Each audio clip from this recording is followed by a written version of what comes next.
Filipino, inheritor of a glorious past, hostage to the uncertain future. As such, I must prove equal to a twofold task: the task of meeting my responsibility to the past, and the task of performing my obligation to the future. I am sprung from a hardy race, child many generations removed of ancient Malayan pioneers. Across the centuries, the memories come rushing back to me of brown-skinned men putting out to sea in ships that were as frail as their hearts were stout. Over the sea I see them come, borne upon the billowing waves in the whistling wind, carried upon the mighty soil of hope in the free abundance of new land that was to be their home and their children's forever. This is the land they sought and found, every inch of shore that their eyes first set upon, every hill and mountain that beckoned to them with a green and purple invitation. Every mile of rolling plain that their view encompassed, every river and lake that promise a plentiful living and the fruitfulness of commerce, is a hallowed spot to me. By the strength of their hearts and hands, by every right of law, human and divine, this land and all the appurtenances thereof, the black and filtered soil, the seas and lakes and rivers teeming with fish, the forests with their inexhaustible wealth in wildlife and timber, the mountains with their bowels swollen with minerals, the whole of this rich and happy land has been. For centuries without number, the land of my fathers, this land I received in trust from them, and in trust will pass it to my children, and so on till the world is no more. I am a Filipino, and my blood runs the immortal seed of hero seed that flowered down the centuries in deed of courage and defiance. In my veins yet pulses the same hot blood that sent Lapu-Lapu to battle against the first invader of his land, that nerved Lacandula in the combat against the alien foe, that drove Diego Sinang and the Guo into rebellion against the foreign oppressor. The seed is immortal. It is the self-same seed that flowered the hearts of Jose Rizal that morning in Bagumbayan when a volley of shots put an end to all that was mortal of him and made his spirit deathless forever. The same that flowered the hearts of Bonifacio in Balintawak, of Gregorio del Peral at Tyrod Pass, of Antonio Luna at Kalumpit. That bloomed in flowers of frustration in the sad heart of Emilio Aguinaldo at Palanan, and yet burst forth really again in the proud heart of Manuel L. Quizon, when he stood at last on threshold of ancient Malacañang Palace in the symbolic act of position and racial vindication. The seed I bear within me is an immortal seed.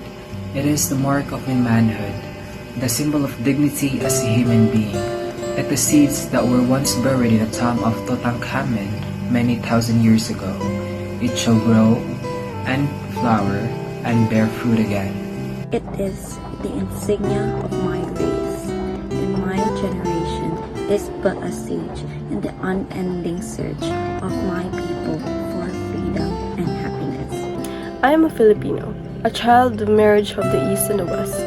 The East, with its languor and mysticism, its passivity and endurance, was my mother. And my sire was the West, that came thundering across the seas with a sword and a cross and a machine.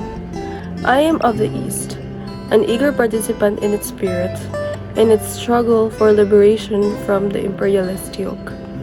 But I know that the East must wake from its centered sleep and shake off the lethargy that has bound his limbs and start moving where the destiny awaits. For I, too, am of the West, and the vigorous people of the West have forever destroyed the peace and quiet that once were ours. I can no longer live, a being apart from those whose world now trembles to the roar of bomb and cannon shot. I cannot say of a matter of universal life and death, of freedom and slavery for all mankind, that it concerns me not. For no man and no nation is an island, but a part of the main.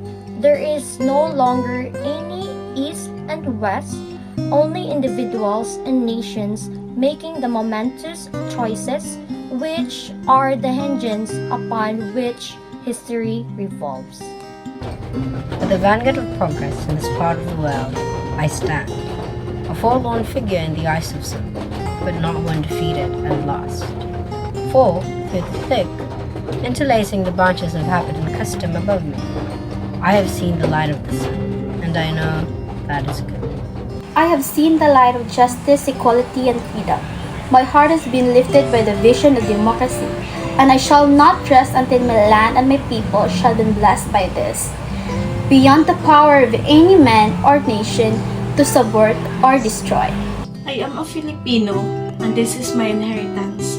What pledge shall I give that I may prove worthy of my inheritance? I shall give the pledge that has come ranging down the corridors of the centuries, and it shall be Compounded of the joyous cries of my Malayan forebears when first they saw the contours of this land blown before their eyes, of the battle cries that have surrounded in every field of combat from Mactan to Tirad Pass, of the voices of my people when they sing. Land of the morning, child of the sun returning, near shall invader trample thy sacred shore.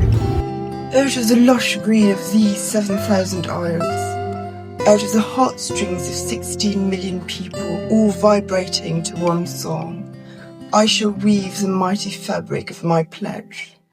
Out of the songs of the farmers at sunrise, when they go to labor in fields, out of the sweat of hard-bitten pioneers in Malik in Coronadal, out of the silent endurance of the stevedores at the piers of the ominous grumbling peasants in Pampanga. Out of the first cries of babies newly born and the lullabies that mothers sing, out of the crashing gears and the whine of turbines and the factories, out of the crunch of plowshares upturning the earth, out of the limitless patience of teachers in the classrooms and doctors in the clinics, out of the trump of soldiers marching, I shall make the pattern of my pledge. I am a Filipino born to freedom, and I shall not rest until freedom shall have been added unto my inheritance, for myself, for my children, and my children's children, forever.